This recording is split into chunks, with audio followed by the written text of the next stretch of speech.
Welcome to special analysis. నేను రమా మండవ.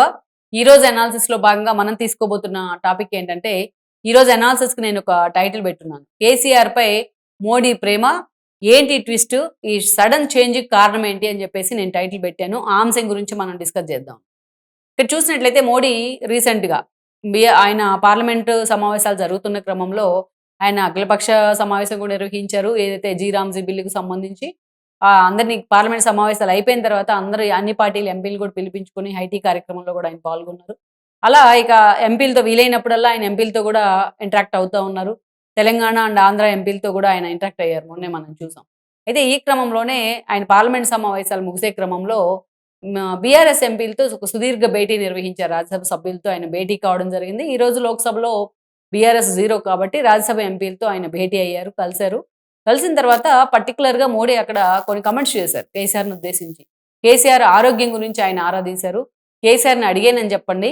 ఆయన ఆరోగ్యం విషయంలో జాగ్రత్తగా ఉండమని చెప్పండి. పదే పదే నేను ఈ మాట చెప్పినట్టు కేసీఆర్‌కి చెప్పండి అని చెప్పేసి మోడీ వాళ్ళని మళ్ళీ వెనక్కి పిలిచి మరి ఆ మాట చెప్పే ప్రయత్నం చేశారు. ఇక్కడ అసలు మోడీకి కేసీఆర్ అంటే ఇంత హఠాత్ ప్రేమ ఎందుకు అనేది చాలా మందికి అర్థం కాని విషయం. దీని వెనకే ఒక పొలిటికల్ ఎజెండా ఉంది అనే చర్చ కూడా జరుగుతోంది. అక్కడికే మనం వస్తా ఉన్నాం. అసలు పొలిటికల్ ఎజెండా ఏంటి అనేది. ఎందుకంటే ఇదే మోడీని ఉద్దేశించి, ఇదే మోడీతో కేసీఆర్‌తో మోడీకి చాలా బెటర్ ఎక్స్‌పీరియన్స్ ఉంది. ఇదే మోడీని ఉద్దేశించి కేసీఆర్ చాలా దారుణంగా కామెంట్ చేసిన సందర్భాలున్నాయి. బండి సంజయ్ అధ్యక్షుడిగా ఉన్న క్రమంలో ఆ రోజున ఏకంగా ఏదైతే కాంగ్రెస్ వర్సెస్ బీజేపీ అన్న పరిణామాలొస్తే తనకి ఎగ్జిస్టెన్స్ ఉండదు అనేది కేసీఆర్‌కి తెలుసు.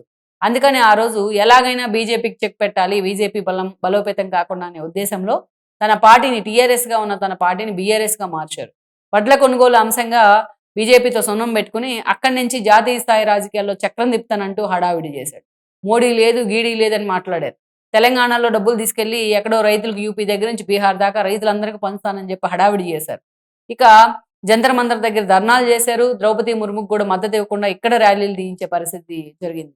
ఇలా మోడీకి వ్యతిరేకంగా ఏం చేయాలో అది చేశారు కేసీఆర్. అటు ఒక దశలో కాంగ్రెస్‌తో చేతులు కలపడానికి కూడా ఆయన సిద్ధమయ్యారు. ఇలా నేనే ప్రధాని అవ్వబోతున్నాను, మీరంతా మద్దతు ఇవ్వండి. తెలంగాణ బిడ్డ ప్రధాని కాకూడదా అంటూ కూడా కార్నర్ చేయడం జరిగింది. సో, అది ఒక better experience KCR point of వ్యూలో.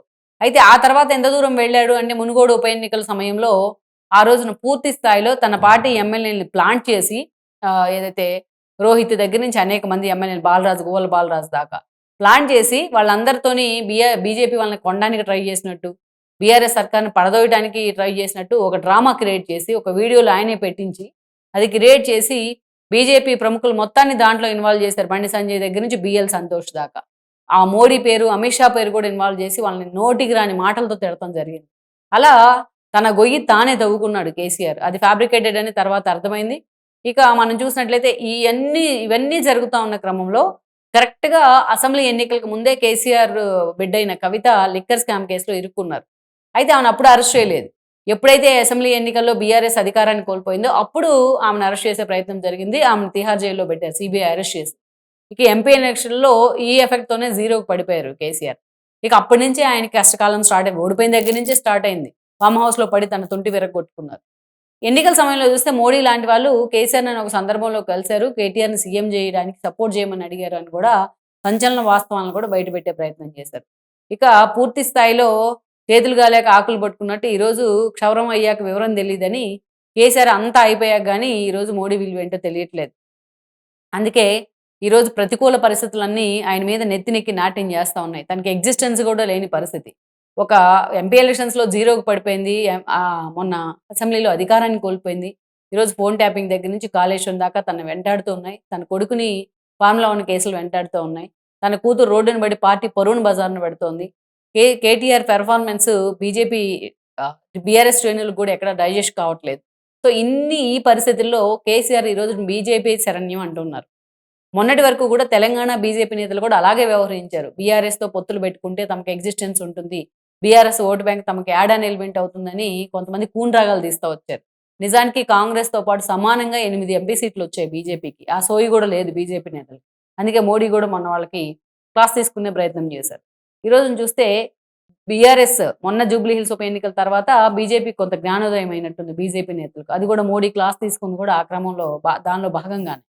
సో, అందుకే నిన్నటి దాకా కూడా కేసీఆర్‌తో అంటకాగుదామని వాళ్ళు ముందుకి, వెనక్కి తిరిగారు గానీ, ఈరోజు ఆ పరిస్థితి లేదు అనేది సైలెంట్‌గా ఉండిపోయారు జూబ్లీ హిల్స్ ఉప ఎన్నిక తర్వాత. అయితే ఇక్కడేంటంటే, వీలైతే ఇప్పుడున్న పరిస్థితుల్లో పార్టీని తాను నడపలేను గాబట్టి, పార్టీని తీసుకెళ్ళి బీజేపీలో విలీనం చేసే దిశగా కేసీఆర్ అడుగులు వేస్తున్నారని కూడా చెప్తా ఉన్నారు. అటు కేటీఆర్ లాంటి వాళ్ళు కూడా పూర్తిగా ఈ ప్రపోజల్‌కి ఓకే అన్నారు అనేసి ఒక చర్చ అయితే జరుగుతా ఉంది బీఆర్ఎస్ కేంద్రంగా. ఇక అందుకనే బీజేపీకి ఆల్రెడీ ఈ ఈ ప్రపోజల్‌ని రాయబారంగా చంద్రబాబు నాయుడు లాంటి వాళ్ళు తీసుకెళ్లారని కూడా చెప్తున్నారు.